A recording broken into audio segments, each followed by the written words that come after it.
The expiration of enhanced premium tax credits means that 97% of Oklahomans who rely on the federal marketplace for health insurance are going to have to pay more for their plans. And this price jump has led some of them to consider other ways to cover the cost of their healthcare, including healthcare sharing ministries. Hi, my name is Jillian Taylor, and I'm the health reporter for State Impact Oklahoma. If you haven't heard of healthcare sharing ministries before, they're groups where people with shared ethical or religious beliefs come together to cover each other's medical expenses.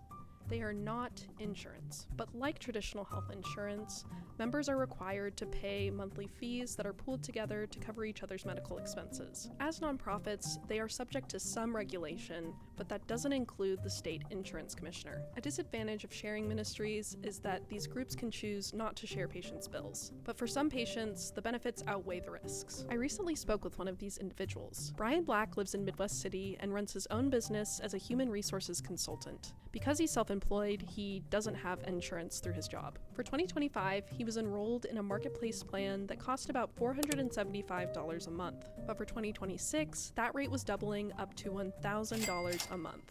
He told me that was unacceptable. Like I said, here I am trying to build a business, and from a government perspective, they talk about we want to empower small business. We want to, give them everything they need to survive, to thrive, to be successful.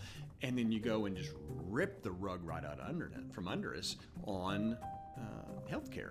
Black chose a health sharing plan that was about $300 a month. He says he feels comfortable with it now because he's in good health, but he realizes these programs might not be a safe option for those who need more intensive care. Some lawmakers have people like him in mind this legislative session. A new bill would make contributions to health sharing plans tax deductible. It would also exclude funds received from these programs to pay for healthcare from taxable income. That policy is currently on hold because it didn't meet legislative committee deadlines. As 2026 continues, I'll be covering how Oklahomans navigate the changing healthcare landscape. You can follow along online, on air, or on social media.